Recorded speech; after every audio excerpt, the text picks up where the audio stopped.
Sure. ASD HISCON attendees and others that may watch this, Harold Buchanan again with my friend Volko, and we're here to talk about liberty or death. How are you doing, Volko? Oh, I'm doing very well. I think we had a great AMREV gaming day, seems like. I did anyway. Yeah, you did a little 7 Years wargaming as well. Yeah, we did a little, well, preamble, but, I try to wedge myself in thematically where I can. I think your argument was it's almost the American Revolution. To paraphrase Donald Rumsfeld, you go to the con with the games you design, not the games you wish to have designed.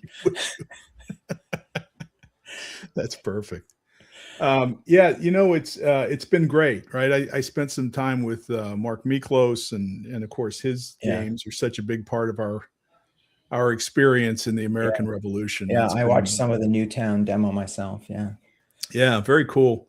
And I was remembering as we went through that with him, I was remembering Saratoga, which was the first one I played, the first one he designed, right? Mm-hmm. And I played it much later. He said 1998, and he designed that. Yeah, that he designed it, and then he and that first scenario, right? The first meeting, it's the Freeman's Farm scenario, 4 turns, and it's perfection.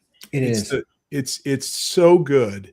It is so tension filled. Every move matters. Yeah. And everything you do, and you have every unit, and the Germans are there, and and you can't cooperate with the Germans, and it's just natives and everybody. And was it published in 98? Was that the year that sounds? I believe that was his. Right. Yeah. So when you think about 1998, and here's another thing is, I just think that the art for that as 1998 art, it's perfect. It's extraordinary. So like Roger did the figures on the colorful counters, we used that same Indian image for all the Indian units in Wilderness War because I liked it so much.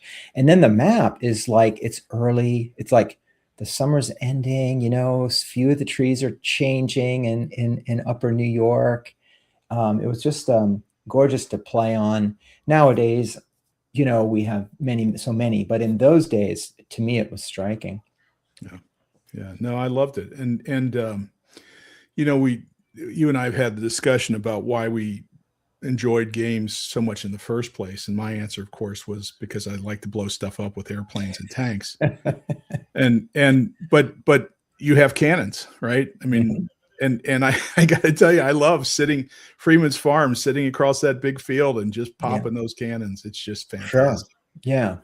Well, in a tactical game, I think you want combined arms of some kind, right? And you want to see weapons differences. So yes, you have cannons, but then you've got you got to kind of position them in the clearing to get the most out of them. And you also have the riflemen. Yeah. And they play, the rifle plays its role as well. And then, so and Benedict Arnold. And leadership. Yeah, leadership as well. Yes, varying qualities. Yeah, it's great. No, it's been fun, and the American Revolution is just, I was trying to find a context to fit something in on 1776 because for most of us that was the big early strategic American Revolution game, and it was frustrating to me in so many dimensions. I have a copy and I want to go back and fight through it, but probably just because the rules were cumbersome and it wasn't designed to optimize rules. I think that's just that's the at the time, right? Right. So it was so I would call that, I mean, it's the whole, it's all the colonies, right? Can be, yes. But it's operational, I think, in its focus. It's about, maneuvers and how, why do the battles happen where they do? How is it that battles come about? Is it operational context? And so you did a 1777 operational game design. And so you must have had 1776 in mind. Like what was the bridge for you between that game from the 70s and your more recent design? The bridge. Well, I guess I can give you a conceptual bridge. Mm-hmm. If I'm not sure exactly what you're asking for, but I'll give you a conceptual bridge. So, And that and to is, clarify, so the game, I mean, typically games have genealogy, right? We're yeah. inspired and we innovate and do something. So, if you had that frustration with 1776, was that in your mind at all as you're designing your 1777? Well, it didn't positively influence it.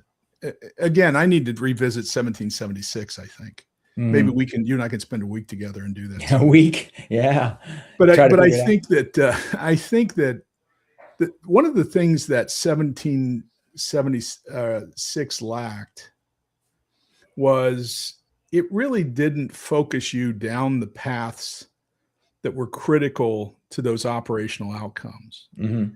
Yeah. And it's funny, right? Because in campaigns of 1777, you focus really on the Hudson River, Mm-hmm.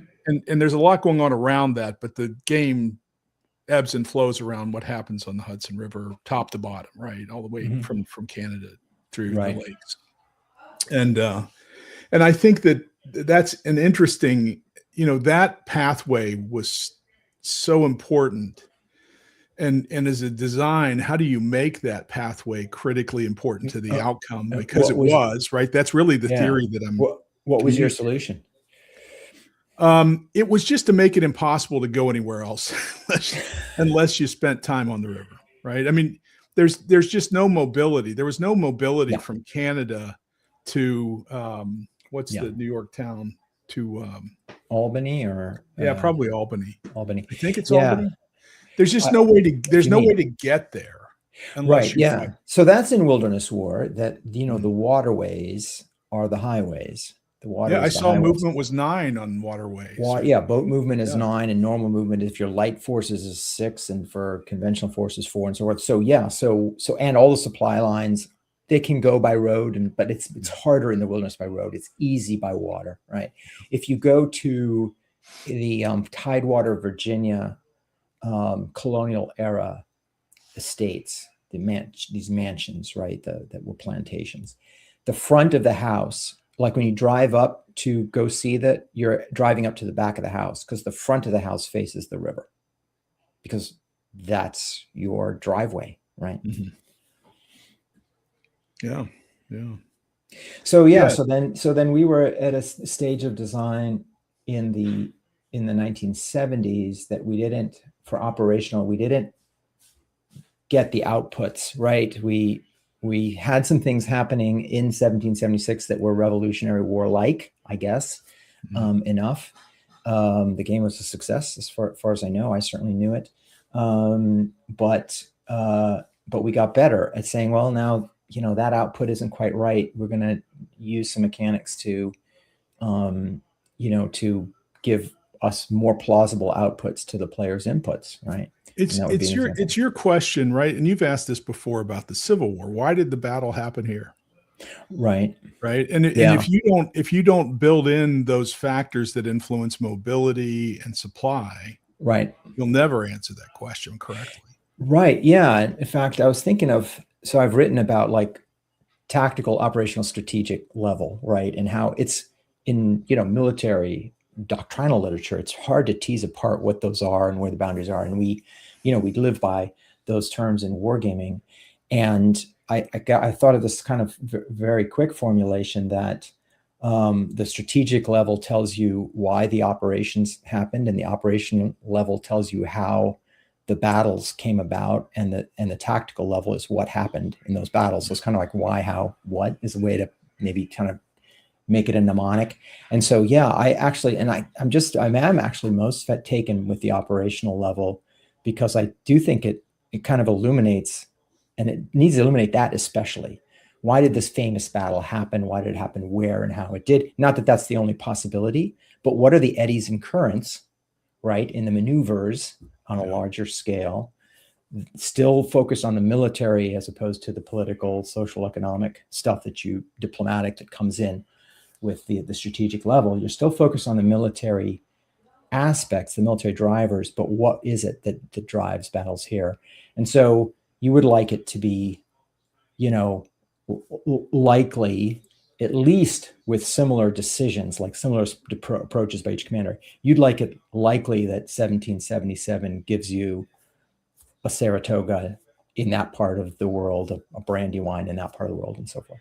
Yeah, yeah, it's curious, and I also wonder whether it's happenstance, or if you modeled it 100 times, would you get 99 times it would be there, or is it? Well, this is the Phil Sabin question: is what is your bell curve, right? Yeah. And we shouldn't presume as designers that what happened was at the middle and top of the bell curve. It might have been an unusual event, right? Right. And whatever we do when we design it, whether we're thinking about this is in Phil Samon's Simulating War book. I think it's a great insight. Whatever we do as designers, we are postulating, we're making a representation, Harold. We are postulating there was this bell curve because the bell curve of our game, in terms of whatever the question is, like, where do you get a big battle? The bell curve of the game is what we're saying the bell curve of history was. And it's not provable, right? It's all kind of our sense of things, right? We can never say, well, here were all the alternatives. And if we ran the 1777 campaign of the American Revolution 1,000 times, we get Saratoga's, 520 times. I mean, we can't do that. Right. But we can't avoid having a postulate, right? We are making a statement in our design. And that statement may be what happened historically was a fluke, right? That is a valid position to take. Now, we can then attack and defend that question, but we always have a position on that in our game design by looking at what the outputs are. Yeah. Yeah. Ananda and Jason were talking about that this morning too, with regard to imperial struggle, right? That, that it was important at the same time, the American Revolution in that context was going to happen somewhere eventually. Right. And if you're the British, you don't want the first one to happen. And so you put more resources than you probably should into the stopping the, whatever you think is the next one. And they were arguing that on the basis of that the French Revolution drew inspiration for the American Revolution. And so, bad luck for King George that it happened to Britain first before it happened to Louis, Portuguese. Right? Yeah, that makes sense. Yeah. And so now we are kind of on the strategic level, right, where you're getting into, why is it, in this case, why is it that such operations occurred, in the British colonies and not in the French colonies or France itself, right? And it doesn't mean, again, that Imperial Struggle has to produce that every time, right? But it should give you insight into how that came about, or could have, or how something different could have come about. Yeah. Yeah, and I think it might be the mix of colonists, right? Because if you look at the Caribbean islands, for example, can you see the comments? I'm just looking at them. Yeah. Yeah, I can do something else to let you see them if you can't. I can. I just had it on the wrong button. Now I can. Good. No, please go on. Good. Yeah. So the North American colonies had a much higher ratio of colonist to slave than the Caribbean and the Portuguese South America, right? Right. And maybe that was some part of the, you have this massive repressed by arms community, and it doesn't really matter how many of them there are. If there's enough arms, they can't rise. That you're prepared for that. It's when the colonists rise, right, that causes you the need to apply the military capital. Yeah. So as a part of that if you have such a high ratio of enslaved people to free people, the free people can't afford. It's not the free people who are going to rebel. They can't afford that. They need to, that would be way too dangerous, right? You need to feel enough security from your own enslaved people if you're going to rise up against your crown, perhaps. Is that what you're referring to? I guess that's one way to look at it. I was just, the Machiavelli wrote Discourses on Livy, and I don't know if you remember my early idea for a title for this, Liberty or Death, was A People Numerous and Armed. And I ended up, the long scenario is labeled A People Numerous and Armed, and that's a quote from Livy Machiavelli said, look, this is the gist of it, that if you Mhm. have a contingency of people that are, subordinated to you, taxed by you, repressed by you, Right. and there's a lot of them and they have weapons, you're going to have Yeah. a problem. Yeah. Right? And so is a part of the reason that they're so armed, numerous, I get that. I mean, is it the frontier? Is it the fact that there's a hostile frontier, Yeah. and a point is to expand into that and defend yourself against the Well, indigenous that was people? certainly what they ended up doing, right? I mean, Yeah. I mean, I don't know if it was because that takes a designed. lot of weapons. Yeah. If you're Yeah. expanding, if you're on an island in the Caribbean, I Yeah. mean, No, it takes a skill, right? They developed a skill for it to skill eat, for fighting. to defend, to fight, to Yeah. shoot, right?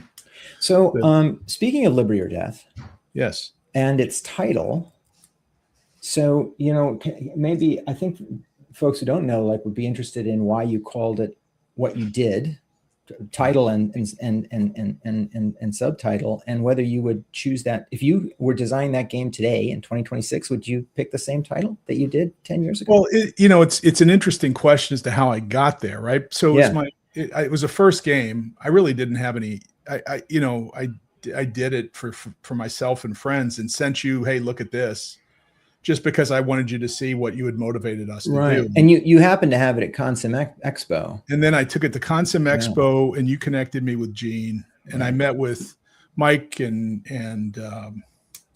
there were a whole host of coin. I think Joe Topham was there, and that makes sense. Joel He's nearby, was there, or was nearby then. Yeah, there were a couple of other coin experts there, and so they just played it, and then Gene sat and talked to me about it, and he said, well, we'd like to do this, and I think, well, I just wanted to see it, and so it was kind of shocking and great, because I said, I don't know how to do any of this. And he said, well, we'll get you the resources. And in fact, he said, as a matter of fact, if Volko wants to do it, then you'll be the work beside him and he'll do it. And I said, that's okay. I'm fine.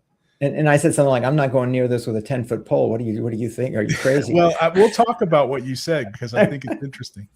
Okay. So at that point, then I just kind of jumped on, and Mike Berticelli was the designer. He was a series designer at that point, but he kind of ran with the development efforts and was great and helpful to me, because I didn't know anything, and he knew a lot about coin, and all of his suggestions were fantastic. So that's the path that I started down. Now, at some point, I said, I don't know what to name this. And I said, I have this idea of people numerous and armed, which means nothing to most people that don't read, Machiavelli or Livy, right? Which is a lot of people that don't. And so they started a process where the development crew, without my knowledge, basically did a vote amongst themselves as to what they liked. So your team designing the game about rebellion was facing rebellion. Indeed. Yes. Yeah, the dynamics are playing itself out. It wasn't rebellion. It was a well-executed kind of a clientitis phenomenon. They're adopting the roles. I see. Cool. So Mike says, what about a name? And he said, we've been thinking about these, and I'm trying to be political about it. And I don't know what a designer can decide. You said you're trying to be political? I'm trying. So these guys, so Mike says, well, let me ask Gene. I can't argue with that, right? He's the developer. He's going to go ask Gene. So he went to Gene, and he said, Gene recounts and was basically saying, hey, how about Liberty or Death, or People Numerous and Armed? And Gene said, Liberty or Death. And that was it. And he came back and he said, Gene wants to name it Liberty or Death. I said, all right, Liberty or Death it is. Now, in hindsight, it was an astute game name, because you knew what it was, right? Pat Mulville said, who's my good buddy here in San Diego, it's a great title, evocative of the topic. Right. It has a reference to Virginia, which you have to like. Yep. Yeah. Absolutely. So that's where it came from. That's where it happened. Now, in hindsight, I realized that I probably had the ability to go to Gene and say, hey, look, man, I really like, and Gene would have crinkled his nose, but he would have gone with it if I'd asked. He would have crinkled. You're right. Yeah. That would have gotten you a crinkle. I've seen the crinkle. You've seen the. I I've know seen you've the seen the crinkle. crinkle. Yes, yes. Recently seen the crinkle. All right. So I know he would have allowed me to do whatever I wanted to do if I felt strongly about it, right? Which is the great thing about working with those guys. And I'm just to add, you mentioned, you made a reference there to Patrick Henry. I mean, that actually was going back to a people numerous and armed, right? That was in the context of our revelation of that war. That was a moment in which, we were armed and we had that kind of, do we go along with this or do we grab our arms and stand up to this? And you have this one speech that did circulate, through the colonies, and that certainly turned the Virginia legislature, which was going the other way, which was going in the accommodationist way at that moment, around to rebellion. So it actually, I mean, not only evokes the conflict, I think, more readily, but it actually evokes the same idea that you originally had in terms of, I guess, what the spirit of the game would be. Yeah, no, it fits, and it was evocative, and it's kind of like the no taxation without representation. Mm-hmm. I don't think it means anything, but everybody's heard it, right? It's the greatest marketing slogan ever. Would the British have backed off or would the Patriots have backed off if the British had said, okay, send us 12 representatives, we're fine. Right, right. No, that wasn't really, right. There's really much more. But what about the game's subtitle now? Liberty or Death. Is there a subtitle? Well, let's see. Hold on. Here we go. All right. Oh, the American Insurrection. Yes, yes. That came from a gentleman named Volko Runka, I believe. What's that mean? Yeah. Yeah. No, I kept saying insurgency, and you said no, it was an insurrection. Yeah. Yeah. I guess maybe what I said, I mean, what I meant, I don't know what I said, but maybe what I meant was in terms of era, right? Like insurgency probably to me connoted 20th century, modern day, that we don't, it's the same thing, but, we don't apply that term in terms of what evokes, right? And I think I thought insurrection being something similar was evocative, much more evocative of 18th century. In hindsight, I agree, right? Yeah. So I think it was the right answer. I can't imagine the the American insurgency. I'll tell you a funny story about that in a minute, but I try to I just have one funny story every interview. Sure. But the other, we have our quota. But there is evidence at the time by a writer about insurgencies that the British referred to it as an insurgency and wrote about it. Fascinating, which is very interesting, right? So it wouldn't have been incorrect. It wouldn't have been incorrect, but I think your word's the right word for the period, and just like Liberty or Death's a much better title than, People Numerous and Armed. Nobody knows the People Numerous and Armed. Yeah. So, but when after I left that crew and I created a prototype and a better map, a slightly better map, not a lot better. It was an ugly baby, wasn't it? Oh my gosh, it was ugly. It was a flow chart. It wasn't a map. It was a flow chart. Now the intersections between North and South Carolina were clear, but it was a flow chart. And so I went to WBC and met with you, and you and your son spent a ton of time with me, and it was great. And it was just wonderful. As a matter of fact, we discussed victory conditions at length at that meeting, but I had that set up on a table, and a guy comes by and he walks by and he looks at it. And it's the first person that I didn't know that I talked to about the game, right? So this is potential customer number one, steps up and looks at it. And he says, "Oh, what's this?" And I said, "Well, American Revolution." And I said, kind of the what did I say? The first, I didn't say Patriots. I don't remember what the term I used, but it was terrible. It was like rabble rousers or the first criminals or something like that. Did you use the term préparer la guerre? No, not until later. Not until Morgan Guillaume-Rotet coached me on French. Okay. But I used the I've got to remember what that was. It was terrible. And man, he was offended. He was pissed. Oh. And he huffed and walk. Because you were besmirching. You were Yes, besmirching. Was that? the great Okay. patriots of American history, right? So he's probably wearing this shirt that I'm wearing today. Yeah. So I go talk to Gene about it afterwards and said, I had a funny interaction. And Gene, coached me and just said, well, how would you, how else could you have handled that? And it was great. And so Coach after some thought, I had better answers. And so he said, so a week later, he sends me an email, says, hey, that guy sent me an email here. It is. And it was a terrible email. Just said, this guy doesn't deserve to design a game for GMT. Was Liberty or Death on P500 by that time? I don't think it was at the time. That's got to be a record. Like, you're not even on P500 and you're already kicking the hornet's nest and causing GMT problems with its customer base. I pissed people off long before you knew me, Volko. So, but yeah, that was good. I wish I could remember what I said, but it was terrible. Yeah. I mean, it certainly was to this guy. So, yeah. So insurrection is the right. I should have said they're just insurrectionists. That's it. Yeah. Yeah. Well, there you go. As they were. What is it they used to say about the Irish? One man's something is another man's patriot. Yeah, I don't know. One man's terrorist is another man's patriot. That's it. Freedom fighter. One man's. That's what I said. I said terrorist. Volko. You said terrorist. Yes.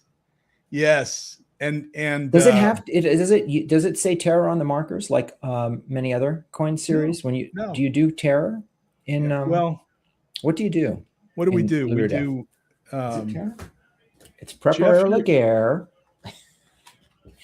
And rabble rousing. Yes, rabble rousing does sound a little more gentle than terror. It sounds gentle as an action. Yeah, insurrection. You do rabble rousing than terrorist. But in a post 9/11 world, I just said the worst thing the guy could ever activate, and you don't put the markers down in this one. No, we do. Well, when the native faction raids, okay, they create something. What is it?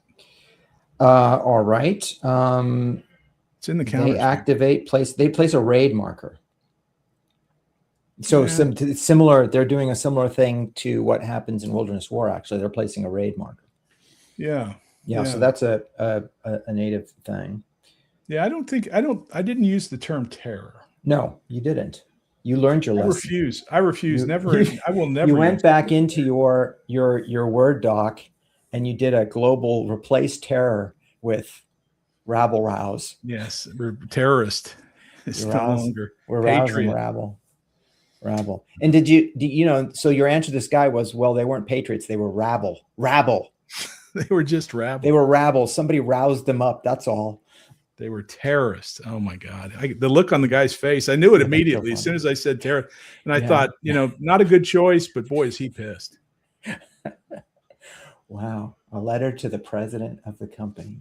And the thing is, raids and propaganda. Yeah. Yeah. Andrew Buckles there. Raids and propaganda. So it is terror. You're just not going to call it that. Yes. You had your fingers burned on the hot stove and you recoiled like a human being. Think about this whole idea of tar and feathering and riding someone out on a rail, right? Where they would seat someone on a fence rail and then they would bounce them out of town, these tax collectors. Right. And many people died from riding that rail because it would cut their bodies, right? In terrible places. The idea of tarring and feathering, where you're boiling tar and dipping a human being into it, will also cause death. Yeah, it's horrifying. Right. Well, it was not just an insurrection; it was a violent insurrection. It was mobbed, right? It was those were mobs. Yeah. So there we go. Yeah, I've changed my mind on that. They're not terrorists anymore, though. No, you've changed your mind. Okay, yeah. Well, again, see, the thing is, for me, terror and political terror and terrorism and terrorist all they evoke a different era than the 18th century for me in the English language. It doesn't mean it's just we tend to use certain words in certain contexts, even if the meanings are only very subtly different. So, and it's not, I mean, just another example of that when I studied terror and what political terror was, it wasn't referring to terrorism. It was referring to state terror, like in the East Bloc. You know, we talked about political terror by the state to maintain control of people, as opposed to acts of terrorism to gain attention to a cause, you know, by attacking a soft target and so forth. So yeah, so this kind of, like I say, the connotation changes. That's all. Yeah. So I think it's right. I think games, I mean, we communicate by game mechanics, sure, but we also communicate by the art, and we communicate by the terminology we use. And we're trying in all those cases, or we should be, to transport our players into a certain time and place. And we're doing it in English. And so we ought to harness properly what the, you know, the what's evocative in the language to get you there. So yeah, I spent a lot of time with the words, right? I mean, I spent a lot of time with the words and the words in the cards and the I mean, you talk about prepare la guerre, right? It's French, but it's French, right? It's the French.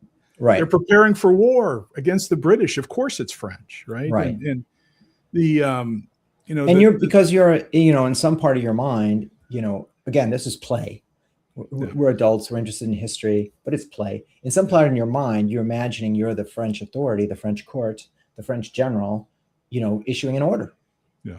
You know, and you're telling your, you know, your scribe or whatever, your aide de camp, you know, take your feather quill and write down. What are you going to do? Well, you're writing it in French. And even if I don't know French, it can still trigger my imagination that way. Yeah. I'm the French commander.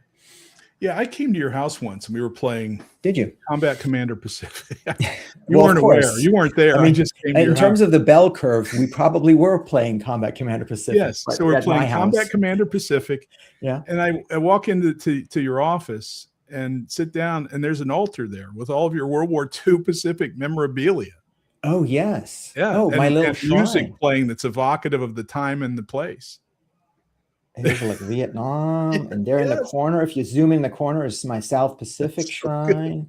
Yeah, absolutely. Yeah, for sure. So well, good.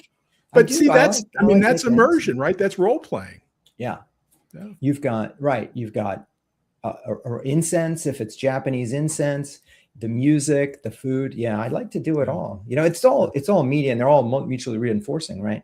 And the way words and art and mechanics do that in a game. So yeah, I go the distance. Yeah, it's awesome. It's awesome. So a couple of funny things. One is when I started talking to you about this game, one of the first questions you gave me, which was, look, you're basically saying this doesn't work for the American Revolution. How do you have a Saratoga in Liberty or Death, right? In a coin system, how do you have a Saratoga? Yeah. And, my answer to you was that Saratoga is like 3 or 4 different cards and events that all happen at the same time, right? I mean, that happen in sequence, right? Where your army gets stranded and you're stuck in New York and there's no way to get out, and it's nearly the end of the turn, and these critical events happen, and then you're out of supply and you can't. You just end up losing your army. It's a series of cards or things that happen that are outliers, but could happen. And but I in talking to Gene later, Gene said, "How in the world can Mark Herman and Volko have both said you can't have an American Revolution coin game." So I want to give you the chance to defend yourself. You guys had just finished, or you were finishing, Fire in the Lake. Yeah. So what's the conspiracy here against the American Revolution? Against the American Revolution, yeah. So I don't know. I plead misquotation, but here might be the thought, and I can definitely see how I would have asked, how can you have a Saratoga, and kind of what do I mean by that? And so there are premises to the mechanics featured in the coin series, at least in the first 4 volumes. And they are designed to do certain things and not do other things. They were focused on national level modern insurgency, counterinsurgency as multifactional conflicts. That's, the kind of, this form was trying to get its arms around. And so what characterizes that guerrilla warfare characterizes that. We took a step toward conventional in Fire in the Lake, but it's a pretty simple step where the main thing is still, even the NVA in the US period was largely fighting like guerrillas. So even that is a half step. And we're talking about incremental attritional warfare where we don't have to have, we can have deterministic fighting be common because of the kind of the statistical effect of lots of little engagements, will tend to average out to a predictable result. And we're fighting our guerrilla warfare that way. And now into that, we're going to have an 18th century conventional war of maneuver in which we have decisive political and military effects coming from big battles. And the existing coin series mechanics as of Fire in the Lake, it probably seemed to me, and maybe to Mark as well, aren't going to handle that well. And so what I was not able to imagine at that point was how different designers transporting us to different settings could make the experience, the simulation, while retaining enough of that core engine, right, that we can identify it as coin series, that we can get. And when I say that identified, I mean you get a payoff if you've learned Fire in the Lake. If you've gone through that process of learning how Fire in the Lake plays, it's going to be pretty easy to learn Liberty or Death. Okay, even though, yes, guess what? Combat is going to be different because we're going to tend to have big decisive battles that cannot be deterministic for the model to work. We have to perceive risk in allowing this battle to come out. And then the outcome of that battle needs to be more than just attritional results, right? We need to have some momentum-like, political-like effects that build off of a victory or defeat in one of these larger battles, like a Saratoga. So I think probably that's what I meant when I said, how could it happen in the coin series given what the combat mechanics are, right? And indeed, you came up with a whole new combat mechanic that is, I think, remains unique in the series. Because why? Because you want plausible outputs to your players' inputs to take them to the American Revolution. And I think it's agreed. And I think that the existence of risk in that combat is important, but the other thing that's important is the ability to manage the risk. Right? You can't eliminate the risk, but you certainly can apply types of soldiers, different, ensure that you're in supply, a variety of other things that affect the modifiers, right? You're rewarded or penalized, right, to manage that risk. And I think that was also important. So it was interesting. It got me started arguing with Mark Miklos, right? Which is always a mistake on the details of Saratoga.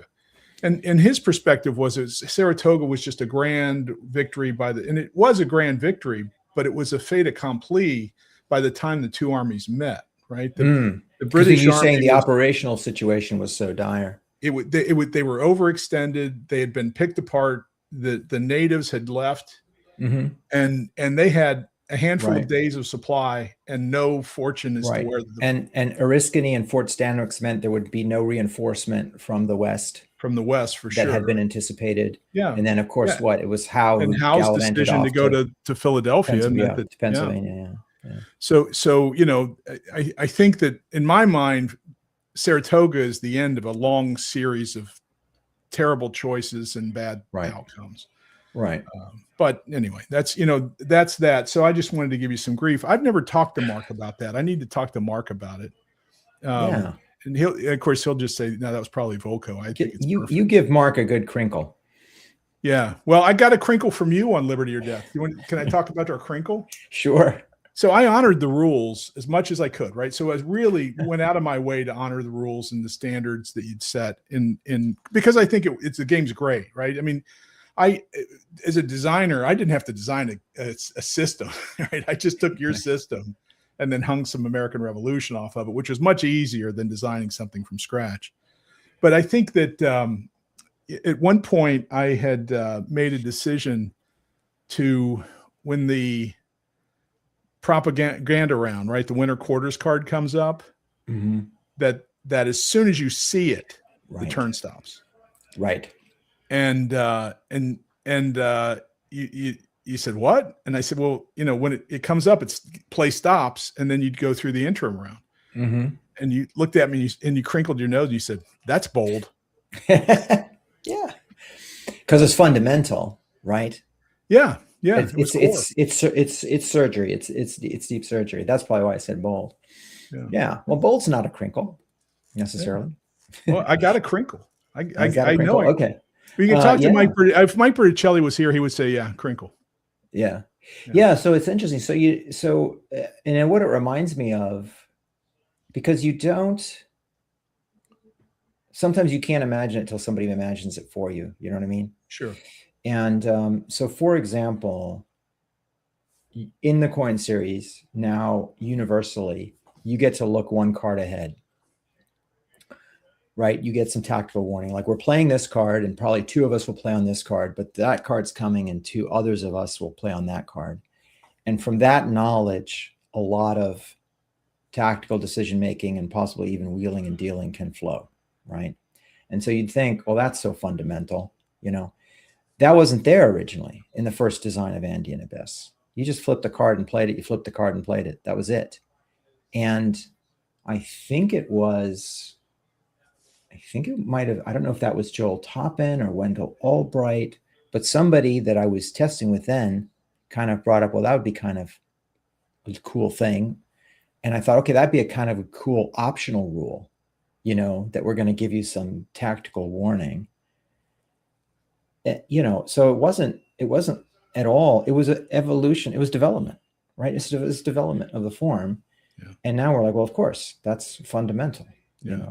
Visualizing the cards was a development, right? I mean, it so much, right? So this is the thing. Everything is an evolution, and you get so much, innovation by people sharing each other's ideas and taking this thing from this person and putting it in that way and so forth. Yeah. And I think the coin series story has been that. So that is true. And I think then Morgane liked that innovation so much that she put that in it, with a slightly different twist as well. But I think her twist was you just switch the two cards, right? So that event, you don't get cheated out of that event. You just delay it one, but you still don't have warning in terms of, and so we made it an option. Yeah. That's the liberty you switch it. Okay. Yeah. And in Falling Sky, we put it in as an option too, called it Early Winter. And it also makes some sense that it depends on what that card represents. So you have winter quarters, right? In Liberty or Death is kind of the right. Do you call it that, winter quarters, instead of propaganda? Winter quarters. Yeah. Okay. So you are evoking annual events we kind of know winter's coming, right?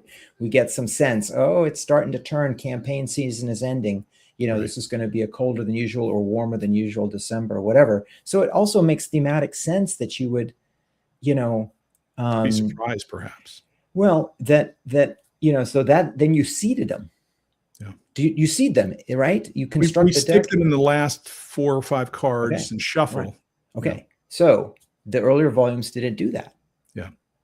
Because they're not really representing anything. They're just a juncture where you measure stuff. So now it comes up. It could come up very quickly. It could come up in a long time, but at least you have that huge uncertainty of when the scoring round is, if you like, the victory check and all the other stuff. But at least you get a card warning. Yeah.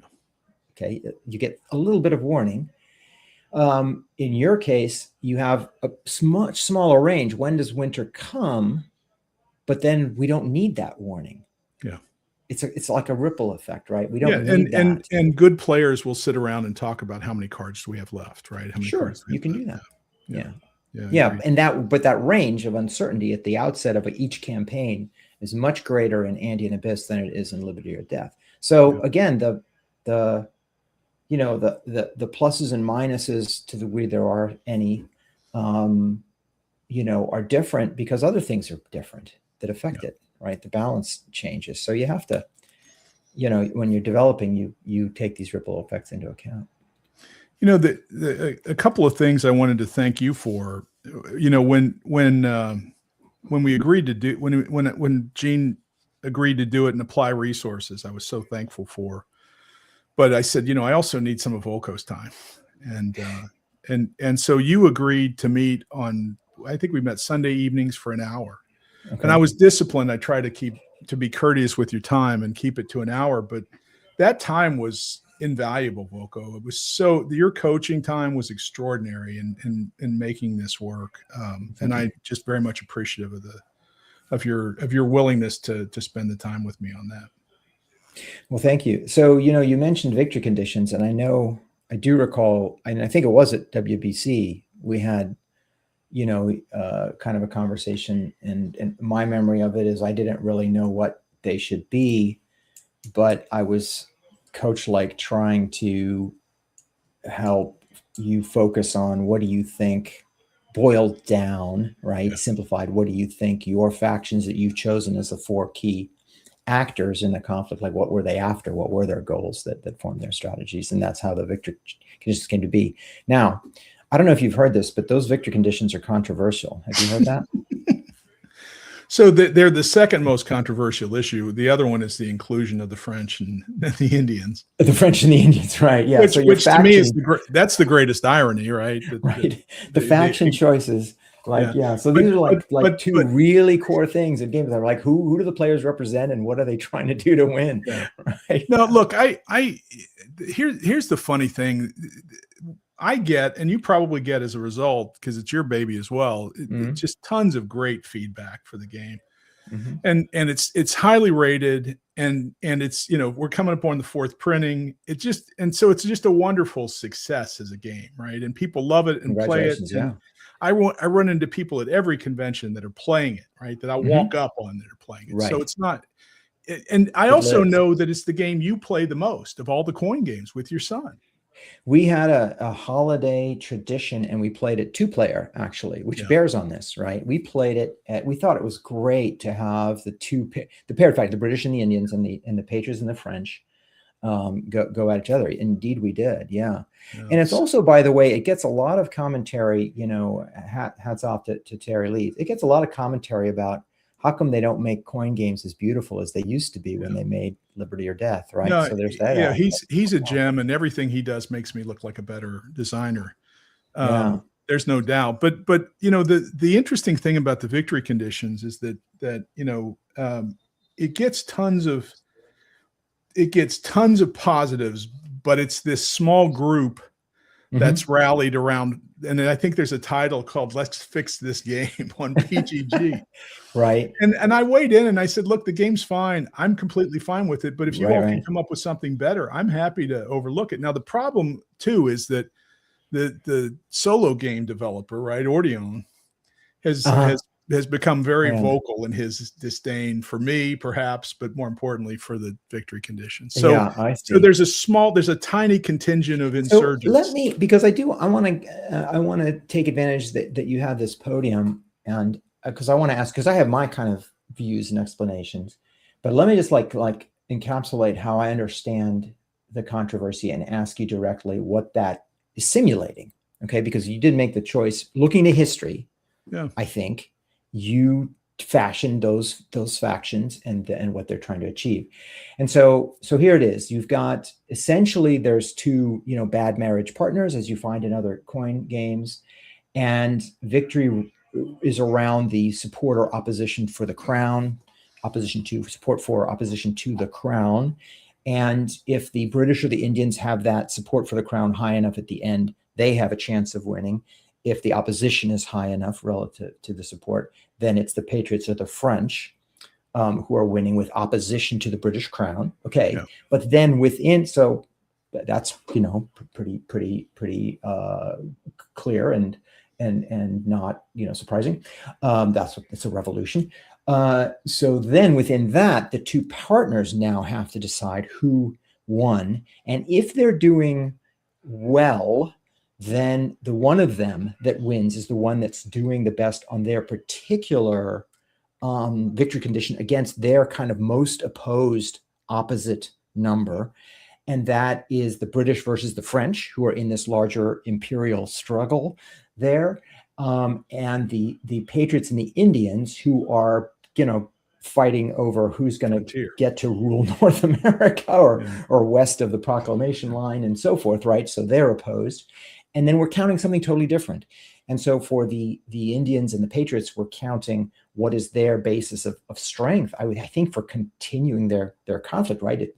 Patriot forts and Indian settlements as a measure of that.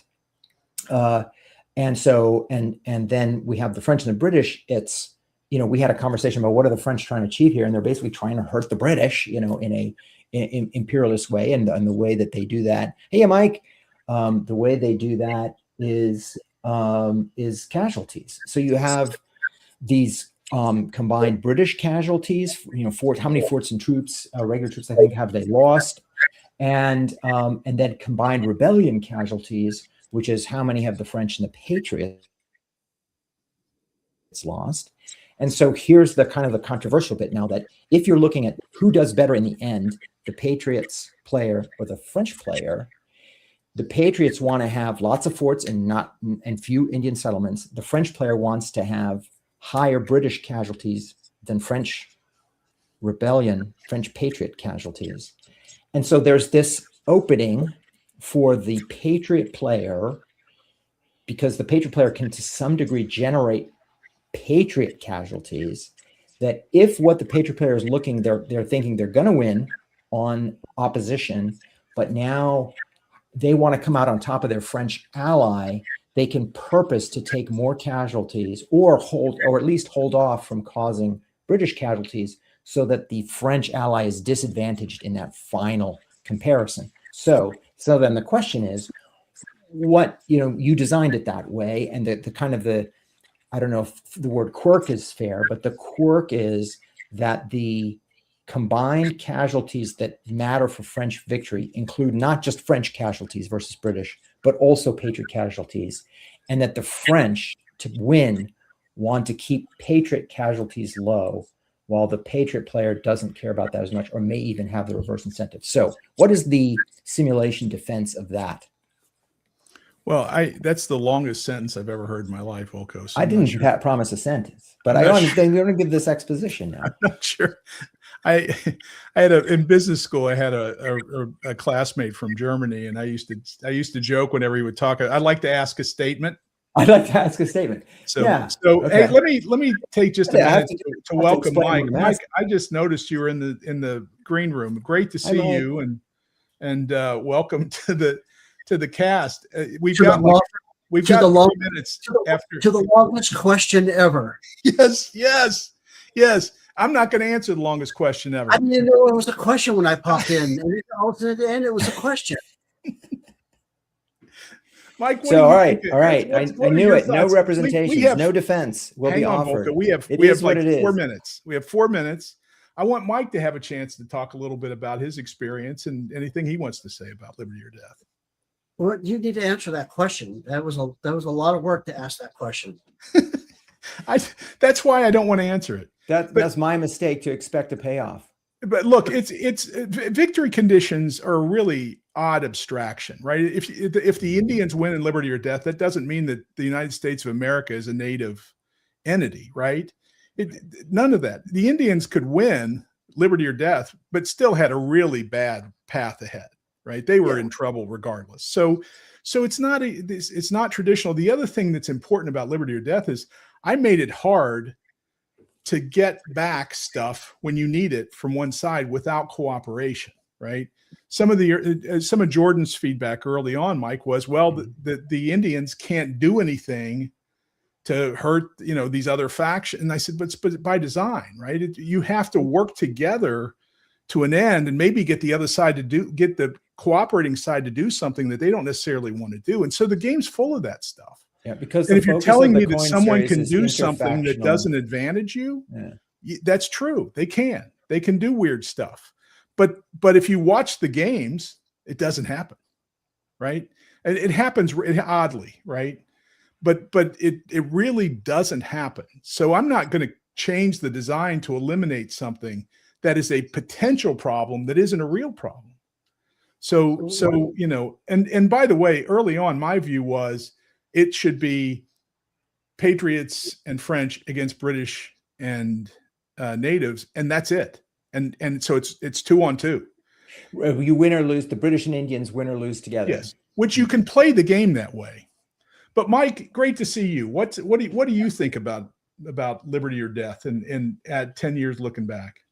Well, it was interesting. You guys were just talking about Liberty or Death was the first kind of coin game to go out of modern time, right?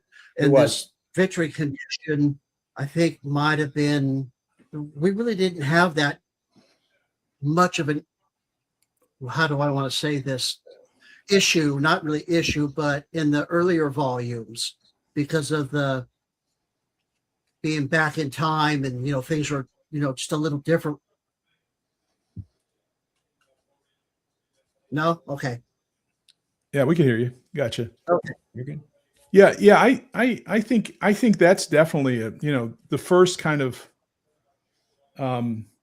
historical, right? Certainly followed by Falling Sky, but the first really super historical treatment. So that there were things there that we had to cover that weren't. Yeah, I mean, and I would say it was the first one too where this gets back to this word like insurgency or insurrection, but it's the first one where the where coin, the shortened term, right?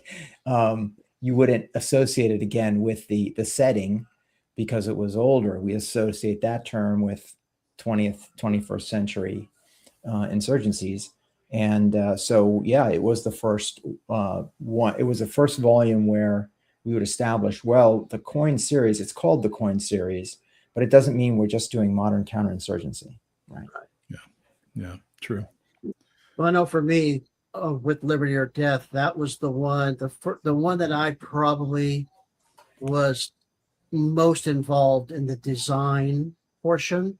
Yeah. Because, working with Volko on all the other stuff is, my job's pretty easy with Mark Herman and Volko. But with Harold, this was Harold's first game. Yeah. But Harold, I mean, it was easy because he knew his stuff with the whole, the whole subject and everything. But I really enjoyed all of the interaction. It was one of my favorite, development jobs that I've done because I felt Harold and I worked really well together. I really enjoyed it. Yeah. No, Mike and I became good friends out of that and started work on a couple of other things that really were just based on the relationship. But without Mike, I couldn't have done it. It was, I didn't know what I was doing or what to do. And every now and then every time I'd have a discussion with Mike, he would say, "Hey, what about this? Why don't we add this? Why don't we add?" And it was all very well thought out. This whole idea behind the fleets and the blockades, that's all Mike's idea, right? I mean, that's from the start. And it's a brilliant application of naval power, simple application of naval power, given the imbalance, right? The British could control as much as they wanted, but the French could come in periodically. And I thought that was great. So I've got to get to the next piece. I wish we had more time. Mike, great seeing you. And both of you guys had a great impact on Liberty or Death and my work and my formation and the way I think about things now as a designer. So I'm just couldn't be more appreciative to both you guys. And with that, it was good seeing you, and we'll just call it a day. Thanks, guys. All right. Thanks for putting this on. Bye-bye.